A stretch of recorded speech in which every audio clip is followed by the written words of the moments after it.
नमस्कार, एनटीभी कोहलपुर समाचारमा स्वागत छ। म दुर्गा भट्ट र साङ्केतिकरणमा हुनुहुन्छ दोभाषी दिपा थापा। आगामी मङ्सिर 4 गते सम्पन्न हुने प्रतिनिधि सभा र प्रदेश सभा सदस्य निर्वाचनको तयारीका लागि आजदेखि मतदाता नामावली अध्यावधि कार्यक्रम सुरु भएको छ। यस अन्तर्गत आज सम्बन्धित वडा कार्यालय र निर्वाचन कार्यालयमा मतदाता नामावली प्रकाशन भएका छन्। आजको समाचारमा नेपाली मौलिक संस्कृतिको जगेर्ना गर्ने उद्देश्यले पश्चिम नवलपरासीमा तीज गीत प्रतियोगिता कार्यक्रम सम्पन्न भएको खबरसँगै आज थारू समुदायले माघी पछिको ठूलो पर्वका रूपमा अठवारी पर्व मनाएको प्रसङ्ग छ। साथमा विदेश र खेलकुदका प्रसङ्ग पनि हामीसँग छन्। तर सुरुमा प्रमुख समाचार। प्रतिनिधि सभा र प्रदेश सभा सदस्य निर्वाचनको तयारीका लागि आजदेखि मतदाता नामावली अध्यावधिक सुरु। नामावलीमा त्रुटि भए सच्याउन आग्रह। थारू समुदायले माघी पछिको ठूलो पर्व आज अटवारी मनाए। पर्वको अवसरमा कैलाली, कञ्चनपुर लगायतका जिल्लामा सार्वजनिक बिदा। लुम्बिनी, कर्णाली र सुदूरपश्चिम प्रदेशलाई जोड्न दाङको घोराहीमा बहुउद्देश्य सभागी रहको निर्माण। पश्चिम नेपालको विकासमा टेवा पुग्ने विश्वास। भारतको नोएडामा अवैध रूपमा बनाइएको ट्विन टावर भत्काइयो। ट्विन टावर भत्काउन झण्डै 3700 किलो विस्फोटक पदार्थको प्रयोग। र घरेलु टोली केन्या विरुद्धको तेस्रो टी20 अन्तर्राष्ट्रियमा नेपाल विजयी। केन्या 4 विकेटले पराजित।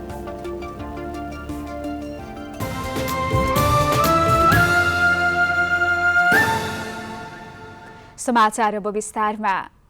आसन्न प्रतिनिधि सभा र प्रदेश सभा सदस्य निर्वाचनको तयारीका लागि आजदेखि मतदाता नामावली अध्यावधि कार्यक्रम सुरु भएको छ। यस अन्तर्गत आज सम्बन्धित वडा कार्यालय र निर्वाचन कार्यालयमा मतदाता नामावली प्रकाशन भएका छन्। नामावलीमा रहेको त्रुटि सच्याउन, नामावलीमा प्रकाशित कुनै व्यक्तिको विवरणको विरोधमा उजुरी दिन एवं कुनै मतदाताको एक भन्दा बढी स्थानमा नाम समावेश भएमा एक स्थानमा नाम कायम राख्न भोलिदेखि 15 गतेसम्म निर्वाचन कार्यालयमा निवेदन दिन सकिने आयोगले जनाएको छ। मृत्यु भएका एवं नागरिकता त्याग गरेका मतदाताको नाम सूचीबाट हटाउनका लागि भोलिदेखि 16 गतेसम्म निर्वाचन कार्यालयमा निवेदन दिन सकिनेछ। आगामी मङ्सिर 3 गते भित्र 18 वर्ष उमेर पुगेका मतदातालाई मतदान गर्न पाउने व्यवस्था गरिएको आयोगले जनाएको छ। त्यसका लागि मतदाता सूचीमा नाम दर्ता भएको हुनुपर्नेछ। मतदाता नामावली अध्यावधिक भए पश्चात आगामी भदौ 31 गते अन्तिम मतदाता नामावली प्रकाशन हुनेछ। लुम्बिनी प्रदेश सभाको सार्वजनिक लेखा समितिले लुम्बिनी प्रादेशिक अस्पतालको ठेक्का प्रकरणका बारेमा प्रदेश पूर्वाधार विकास प्राधिकरणका प्रमुख कार्यकारी अधिकृतसँग आवश्यक जानकारी लिएको छ। विवादित लुम्बिनी प्रादेशिक अस्पतालको नयाँ भवन निर्माणको ठेक्का प्रक्रियाका बारेमा समितिले प्राधिकरणका प्रमुख कार्यकारी अधिकृत छविराज पोखरेललाई बैठकमा उपस्थित गराई जानकारी लिएको हो। समितिका सभापति विष्णु प्रसाद पन्थीले लुम्बिनी प्रादेशिक अस्पतालको ठेक्का प्रकरणमा आवश्यक छानबिनका लागि समितिको ध्यानाकर्षण भएको बताउनुभयो। नेपाली महिलाहरूको महान चाड हरितालिका तीजको अवसर पारेर वन वातावरण संरक्षण र जनचेतनामा केन्द्रित रहेर पश्चिम नवलपरासीमा गाउँले दर्पण मिडिया प्राली बर्दाघाटले खुल्ला तीज प्रतियोगिता 2079 सम्पन्न गरेको छ। नेपाली मौलिक संस्कृतिको जगेर्ना गर्नेदेखि वातावरण सुधार गर्नका लागि अपनाउनुपर्ने नीति विधिका बारेमा प्रतियोगी समूहहरूले आफ्नो प्रस्तुति मार्फत सन्देश प्रवाह गरेका थिए। प्रतियोगितामा प्रथम हुनेले 15,000, द्वितीय हुनेले 10,000 र तृतीय हुनेले 5,000 रुपैयाँ तथा प्रमाणपत्र प्राप्त गरेका थिए।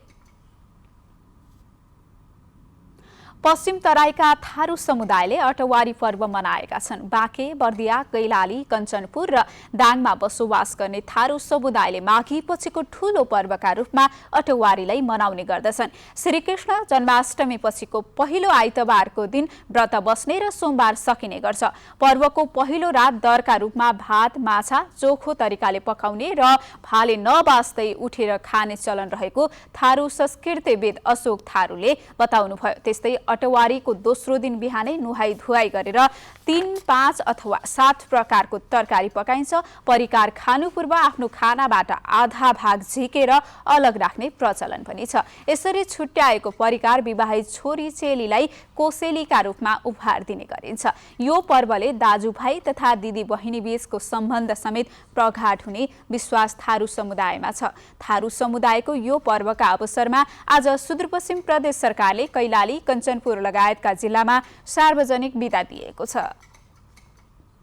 पश्चिम तराईका थारू समुदायले आज अटवारी पर्व मनाएका छन्। माघी पछिको दोस्रो ठूलो चाडका रूपमा मनाउने थारू समुदायमा यो पर्वले दाजुभाइ तथा दिदी बहिनी बीचको सम्बन्ध समेत प्रगाढ हुने विश्वास छ। यसै सन्दर्भमा आज हामीले अटवारी पर्वको महत्त्व के रहेको छ भनेर कञ्चनपुरका केही नागरिकलाई सोधेका छौं। हेरौं उनीहरूको भनाई आजको आवाजमा।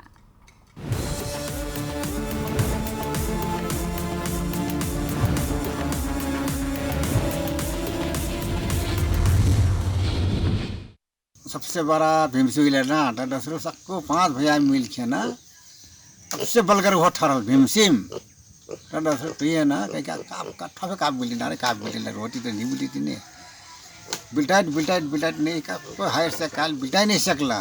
तो भीमसिंह हो जाके डान में जाके दूसरों ठोकटा गार के गारल दूसरों गार के दूसरों एकदम बल्लेवान डान फिर अगले लोग पूरा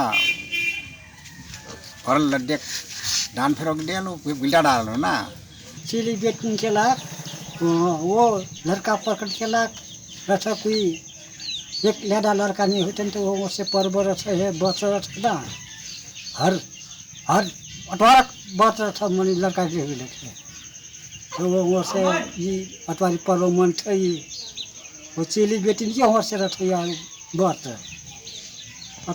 भीमसिंह भ्याउ कर रोटी का अर्थ पहले लहाय जिठ ऐसे कर ढर रहना ढुर्रा पर्छ वो ढुर्रा मन पानी रहछ तो भ्यू से बल मांगछ ए भीमसिंह भ्याउ मही बल देहो कह ना कथ कोई जन्नी मांगछ ही कोई बल मांगछ यो अटवारी पर्व ओ का होत कुछ के हो रहत ई अटवारी पर्व में चाहिँ भीम के पूजा हुई र एकर बाद में अपन दादू भैया पूजा करके अपन दीदी बहनी के लाग जो उनसा व्रत खोल के वो ढैले चाउर फल फूल वो चोटी सहित काट के वो ढई के व्रत खोल के ओकर बाद में बिहान के फिर रात भर फिर भूखल रह के फिर बिहान के नया अनाज से हुई या फल फूल से पकाइल परिकार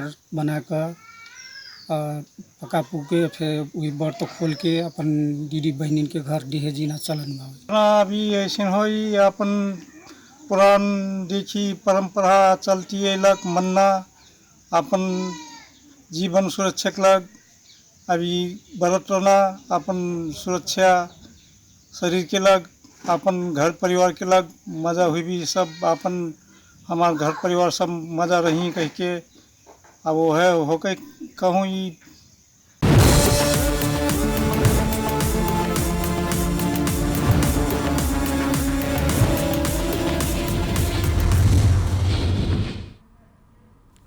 समाचारको क्रम जारी नै छ। अहिलेलाई एकैछिनको विश्राम।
विश्रामपछि समाचारमा पुनः स्वागत छ। अब बाँकी समाचार।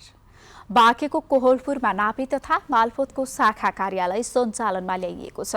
आज भूमि सुधार तथा गरिबी निवारण मन्त्री शशि श्रेष्ठले कोहलपुरमा नापी तथा मालपोतको शाखा कार्यालयको उद्घाटन गर्नुभएको हो। कोहलपुर नगर विकास समितिको हाताभित्र रहेको भवनमा कार्यालय उद्घाटन गरी सञ्चालनमा ल्याइएको हो। सो कार्यक्रममा बोल्दै मन्त्री श्रेष्ठले सरकारले नेपालमा भएका भूमिहीन सुकुम्बासीहरूलाई संविधान प्रदत्त अधिकार दिलाउनको लागि अविलम्ब पहल गर्दै आएको दाबी गर्नुभयो।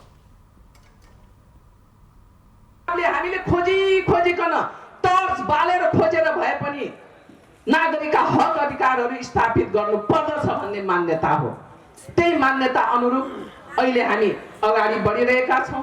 त्यो अगाडि बढ्ने क्रममा जो भूमिहीन दलित छन्, भूमिहीन सुकुम्बासी छन्, उनीहरूलाई संविधान प्रदत्त हक अधिकारहरू प्रदान गर्ने। सो कार्यक्रममा कोहलपुर नगरपालिकाका नगर प्रमुख पूर्ण आचार्यले कार्यालय सञ्चालन गरेर मात्र नभई निर्वाचन अगावै कर्मचारी समेतको व्यवस्था गरी सञ्चालनमा ल्याउनुपर्ने कुरामा जोड दिनुभयो। सरकारले दाङको घोराहीमा बहुउद्देशीय सभागृह निर्माण गरेको छ।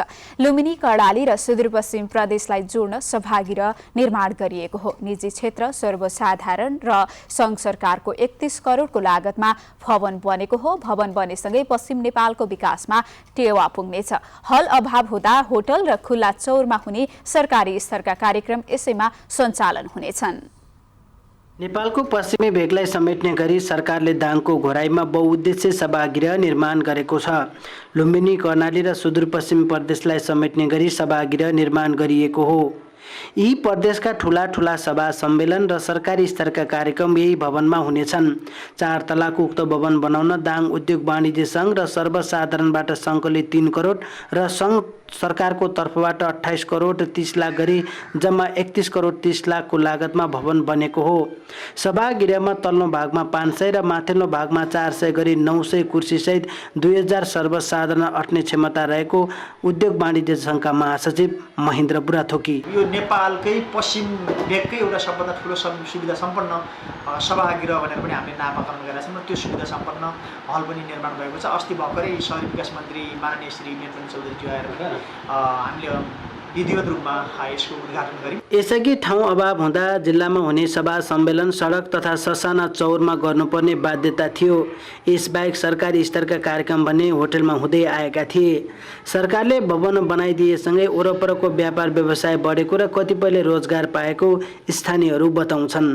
बजार तल्लो स्तरमा अव्यवस्थित भएको थियो, व्यवस्थित रूपमा बजार आय आर्जन त्यो टोल छरछिमेकका सडकहरू भाडामा जाने होटल व्यवसायहरू पनि आय आर्जनमा यसले धेरै नै टेवा पुग्छ।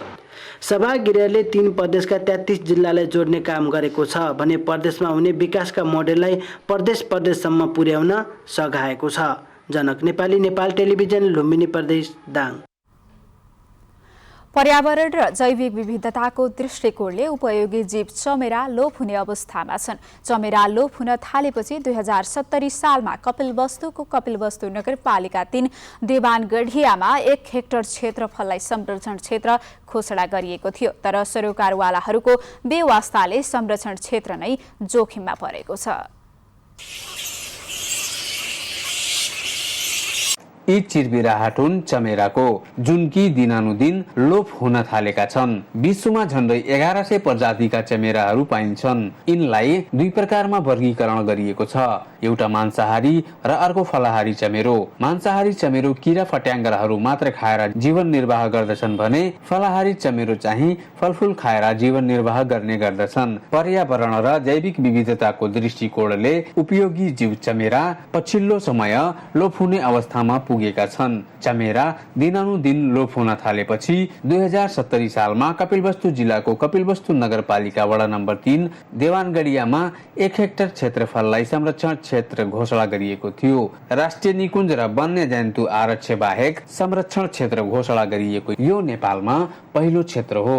पर्याप्त प्रचार प्रसार नहुनु र सम्बन्धित निकायको व्यवस्थाका कारण नेपालमै पहिलो पटक घोषणा गरिएको चमेरा संरक्षण क्षेत्र जोखिममा परेसँगै चमेराहरू पनि जोखिममा परेका हुन्।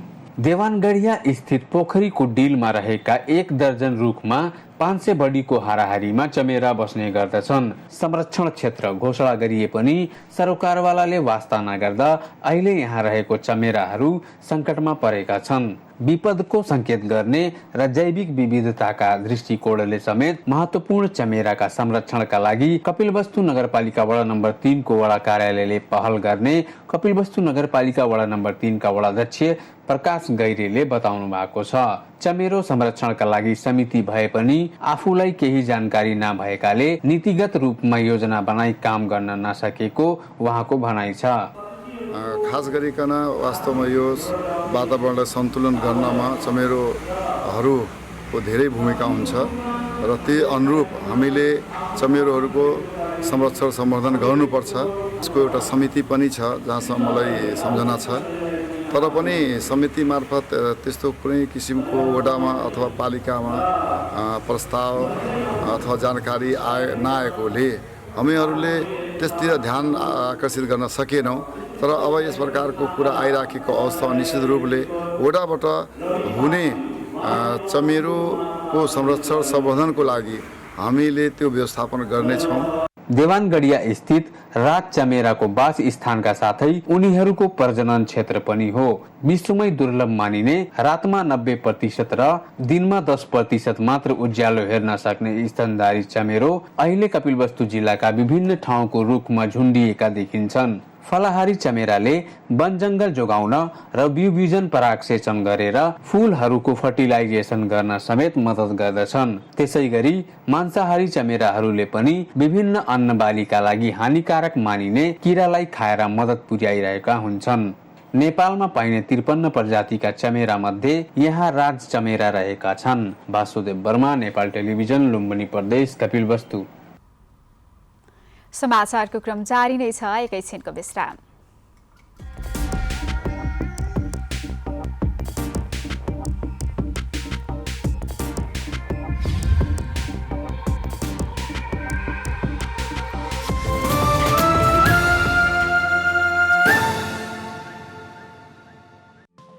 केही नयाँ, केही फरक।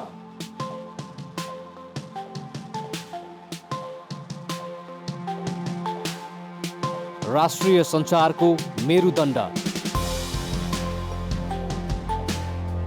नेपाल टेलिभिजनको प्रादेशिक च्यानल एनटिभी कोहलपुर। पश्चिम नेपालको लुम्बिनी, कर्णाली र सुदूर पश्चिमको एकमुष्ट आवाज। सत्य समाचार, तटस्थ विचार। कार्यक्रममा मौलिकता, समावेशिता र विकासमा विस्तार। डिजिटल दुनियाँमा तपाईको विचार र भावनालाई संसारसँग जोड्दै एनटिभी कोहलपुर। सूचना, शिक्षा र मनोरञ्जनको यो यात्रा हो समृद्धिको।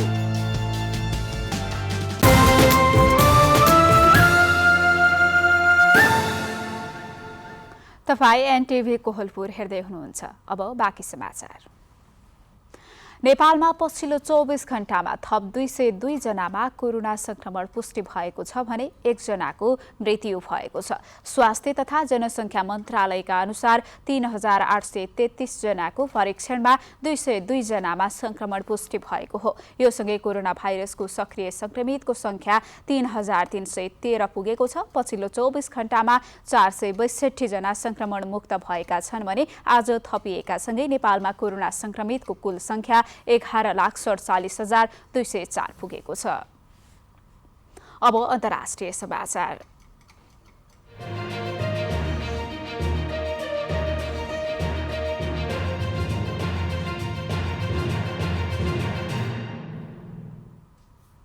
भारतको नोएडाको सेक्टर 93A मा रहेको अवैध रूपमा बनाइएको विवादास्पद ट्विन टावर भत्काइएको छ। झण्डै 3700 किलो विस्फोटक पदार्थ प्रयोग गरेर 9 सेकेन्डमै ट्विन टावर भत्काइएको जनाइएको छ। एफएक्स र केएन नाम गरेको टावरलाई सुपरटेक बिल्डरले बनाएको थियो। 30 तले यी भवनलाई ट्विन टावर भनिन्थ्यो।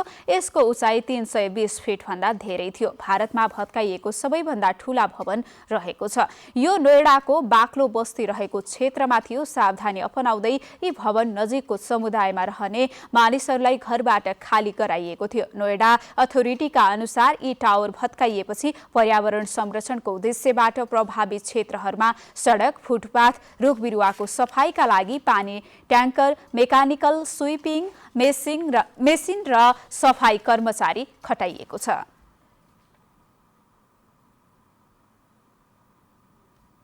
अब आर्थिक समाचार।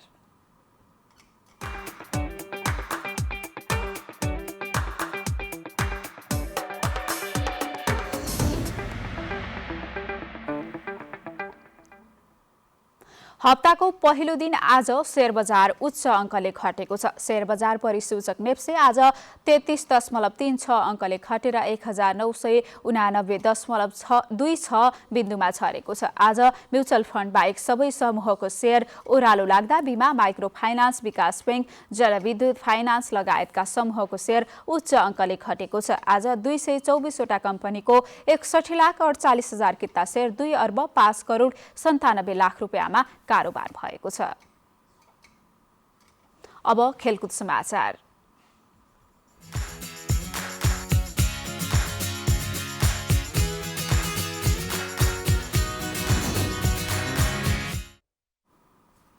घरेलु टोली केन्या विरुद्धको तेस्रो टी20 अन्तर्राष्ट्रियमा नेपालले जित निकालेको छ। नैरोबी स्थित जिमखाना क्रिकेट मैदानमा आज भएको खेलमा नेपालले केन्यालाई 4 विकेटले हराएको हो। केन्याले दिएको 157 रनको लक्ष्य नेपालले 19 ओभर 3 बलमा 6 विकेट गुमाएर 160 रन बनाएर पूरा गर्यो। नेपालका लागि ज्ञानेन्द्र मल्लले सर्वाधिक 46 रनको योगदान दिनुभयो। यस्तै डेब्यू खेलाडी अर्जुन साउदले 35 रन बनाउनुभयो। रोहित पौडेल 29 रनमा आउट हुँदा पवन श्राफले 20 रन बनाउनुभयो। आदिल अन्सारीले 16 रन जोड्दा दिपेन्द्र सिंह ऐरी 6 रनमा आउट हुनुभयो। केन्याका भिराज पटेल र युगिनी ओचिङले 2-2 विकेट लिनुभयो। त्यसअघि टस जितेर पहिले ब्याटिङ गरेको केन्याले 20 ओभरमा 2 विकेट गुमाएर 156 रन बनाएको थियो। यस जितसँगै 5 खेलको सिरिजमा नेपालले 2-1 को अग्रता बनाएको छ। यसअघि पहिलो खेलमा नेपालले केन्यालाई 5 विकेटले हराएको थियो। दोस्रो खेलमा भने केन्याले नेपाललाई 18 रनले हराएको थियो। अब नेपाल र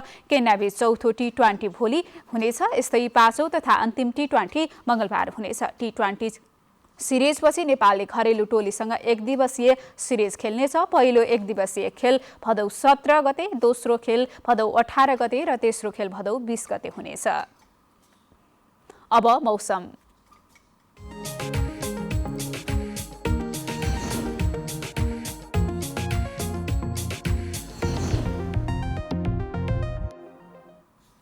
आज देशका पूर्वी क्षेत्र लगायत सुदूरपश्चिम प्रदेशका धेरै स्थानहरूमा मेघगर्जन, चट्याङसहित हल्कादेखि मध्यम वर्षा भयो। आज राति पनि गण्डकी, लुम्बिनी, कर्णाली र सुदूरपश्चिम प्रदेशका केही स्थानहरूमा मेघगर्जन, चट्याङसहित हल्कादेखि मध्यम वर्षाको सम्भावना रहेको छ। अब मौसम सम्बन्धी थप विवरण।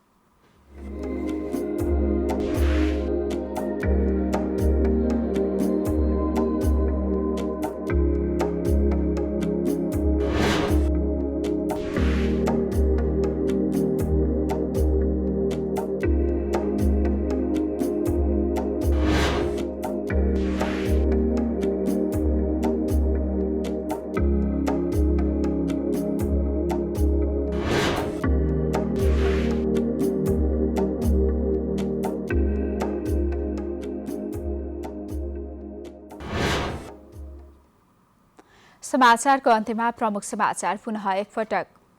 प्रतिनिधि सभा र प्रदेश सभा सदस्य निर्वाचनको तयारीका लागि आजदेखि मतदाता नामावली अध्यावधिक सुरु। नामावलीमा त्रुटि भए सच्याउन आग्रह। थारू समुदायले माघीपछिको ठूलो पर्व आज अटवारी मनाए। पर्वको अवसरमा कैलाली, कञ्चनपुर लगायतका जिल्लामा सार्वजनिक बिदा। लुम्बिनी, कर्णाली र सुदूरपश्चिम प्रदेशलाई जोड्न दाङको घोराहीमा बहुउद्देश्यीय सभागृहको निर्माण। पश्चिम नेपालको विकासमा टेवा पुग्ने विश्वास। भारतको नोएडामा अवैध रूपमा बनाइएको ट्विन टावर भत्काइयो। ट्विन टावर भत्काउन झण्डै 3700 किलो विस्फोटक पदार्थको प्रयोग। र आज भएको घरेलु टोली केन्या विरुद्धको तेस्रो टी20 अन्तर्राष्ट्रिय क्रिकेटमा नेपाल विजयी। केन्या नेपालसँग 4 विकेटले पराजित।